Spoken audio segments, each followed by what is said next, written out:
Welcome to the deep dive. Mm. We take complex information, piles of it really, and boil it down so you can feel truly well-informed. And today we're digging into a cornerstone text, Marketing Management, by Kotler, Keller, and Chernev. A mission today to really unpack consumer behavior, what actually makes us choose one product over another. It's so crucial. I mean, marketers absolutely have to get how consumers think, feel, and act. It's the foundation, really, for creating value that actually connects with people. Yeah, absolutely.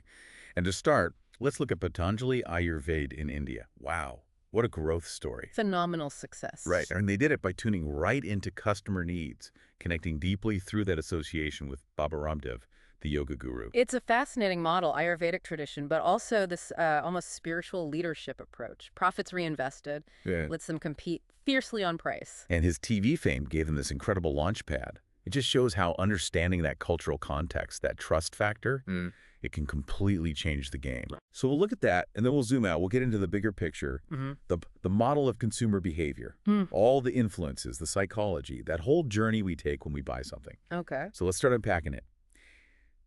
Our choices, they're not made in a vacuum, are they? Yeah. They're tangled up in all sorts of factors. The book starts broad: culture, society, personal stuff. That's right. And culture exerts the deepest, most fundamental influence. It's that shared way of life, you know? The beliefs, the values, the behaviors passed down. Like how a kid growing up in the U.S. might soak up values like, I don't know, achievement, being an individual. Exactly. Versus maybe Japan, where group harmony might be more ingrained. And you see that directly in how people shop, right? Like if I'm in the U.S. or Australia, maybe I'm buying more for myself, chasing trends, comparing prices online, sending stuff back if it's not perfect. Yeah, that's typical of more individualistic cultures. But then you look at more collectivistic places, say Portugal or Mexico. Consumers might follow the crowd more. Reputation matters long term. They're often shopping for the whole family, maybe prefer dealing face-to-face in a store they trust. So that's a huge challenge for global brands, isn't it? How do you sell the same thing in such different environments? You change everything? It's a massive question. I mean, take a campaign like Share a Coke. Does that resonate the same way everywhere? Probably not. So you have to adapt or find something universal. It's usually a mix, a real balancing act. And it gets even more specific when you drill down into subcultures. Nationalities, religions, racial groups. Yeah, the book mentions those. If a group's big enough, companies might even create totally separate marketing programs just for them. Precisely. And then there's social class. That shapes preferences for everything from, clothes and cars to where you shop, what you see as a status symbol. The Brazil example was interesting. Those A, B, C, D, E segments shows how structured those social hierarchies can be, influencing so much. Definitely. Okay, so moving from the broad cultural landscape to social factors, reference groups are incredibly powerful. These are all the groups that kind of sway our thinking, directly or indirectly. Exactly. Your family is usually the biggest one, especially parents influencing core values, and then your spouse and kids impacting daily buys. And kids have a surprising amount of clout, don't they? Either directly asking for stuff, I want that toy. yeah, or indirectly, just because parents know what they like. And the stats on young people, 13 to 33, on social media. Wow. Friending brands, posting about them. It's a whole new ballgame for engagement, which is why marketers are obsessed with finding those opinion leaders, Yeah. the influencers. The people everyone listens to for advice on what to buy. Yep. Understanding who they are, where they hang out, online or offline, Yeah. that's gold. And also just our roles in different groups, manager versus intern, parent versus student, that affects our choices too. We buy things that reflect who we are, maybe who we want to be. Okay, that makes sense. Then finally the personal stuff comes in, like your age or where you are in life. Big time. Yeah. Becoming parents, for example, completely changes your needs. The book calls the baby market recession-proof. Spending spikes right before and after the birth. Makes sense. You need everything. Especially first-time parents. So companies like Disney Baby target them hard with samples, mailers, trying to get in early because it's not just baby stuff. It opens the door to insurance, home stuff. A whole cascade of needs. Exactly. And your job, your economic situation, obviously huge influences. Software for engineers versus marketers. Carhartt making tough gear for workers, which then becomes streetwear too. Yeah, that's interesting how that happens. And when money's tight, companies have to react, redesign, reprice, push the discount lines. Right. And then there's personality. We pick brands that feel like us, or the U.S. we aspire to be. Often, yeah. Brand personality is a real thing. Like those joie de vivre hotels, they craft different vibes for different personalities. They even weave in things like philanthropy, appealing to deeper values. Which leads to lifestyle, right? Our whole pattern of living. Exactly. And core values. These go deeper than just attitudes. Marketers tapping into values are connecting on a much more fundamental level. And that leads to segmenting people by. Right. Are they short on money or short on time? Precisely.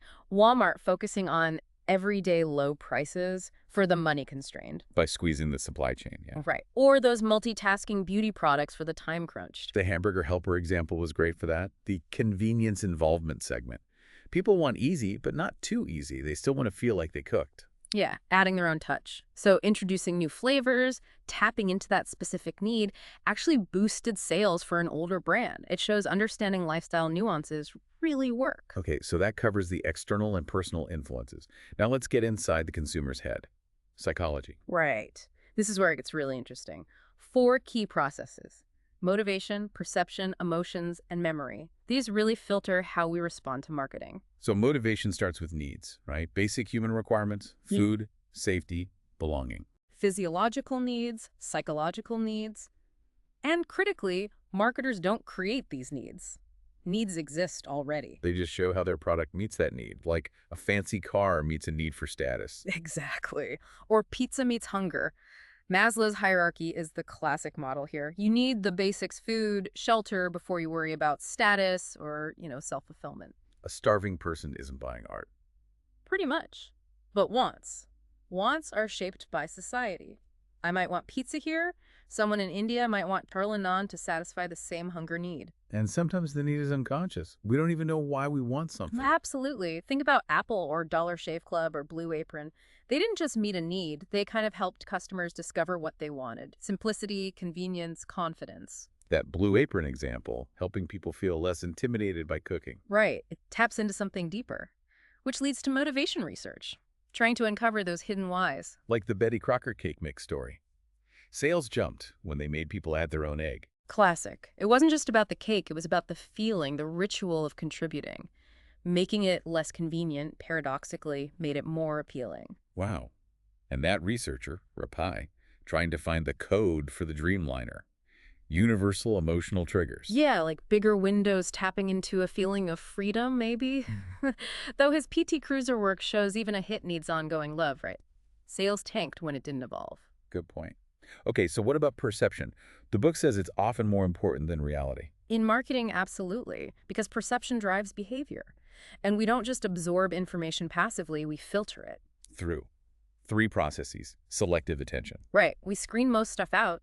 We notice things related to a current need, like car ads, if you're looking for a car, or things we expect, or things that are just really different, like a huge discount. Okay, then selective distortion.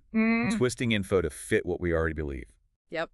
The classic taste test example. People swear the branded coffee tastes better even if it's identical. Strong brands actually benefit because we tend to interpret ambiguous info positively for brands we like. Huh.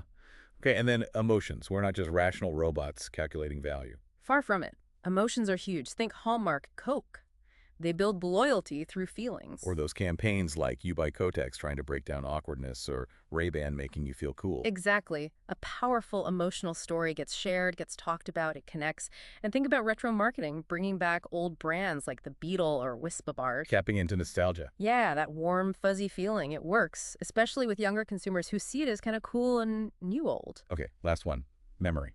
Short-term, long-term. Right. And long-term has different types. Episodic for events, semantic for facts, procedural for skills. And this connects to branding how? Yeah. The associative network model. Yeah, think of a brand like Adidas. What pops into your head?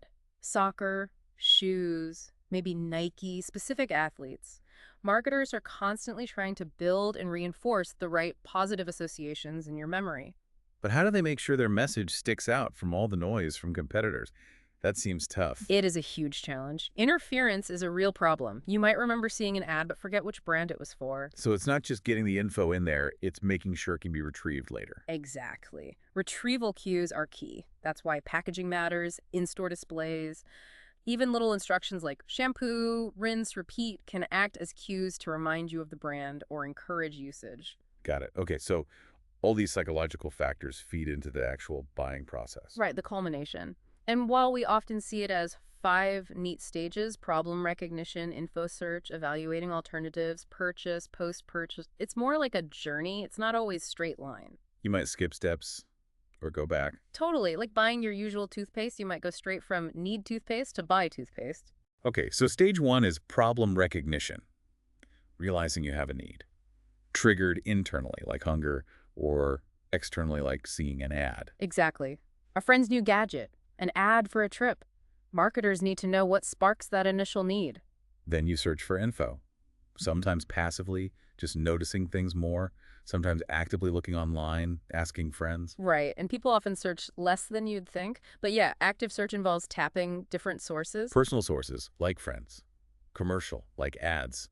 Public, like reviews. Yeah. Experiential, like trying it out. And social media has totally blurred those lines, hasn't it? A friend's post can feel like a personal recommendation and a public review. Yeah, true. Okay, so as you gather info, you narrow things down, from all possible brands to the ones you actually consider. Yep, those successive sets: total set, awareness set, consideration set, choice set. Brands desperately want to stay in the running as you move through those filters. Then you evaluate the alternatives you're left with, using your beliefs and attitudes. Right.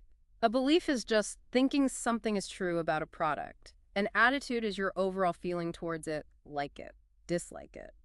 And changing attitudes is hard, so usually companies try to fit their product to existing attitudes.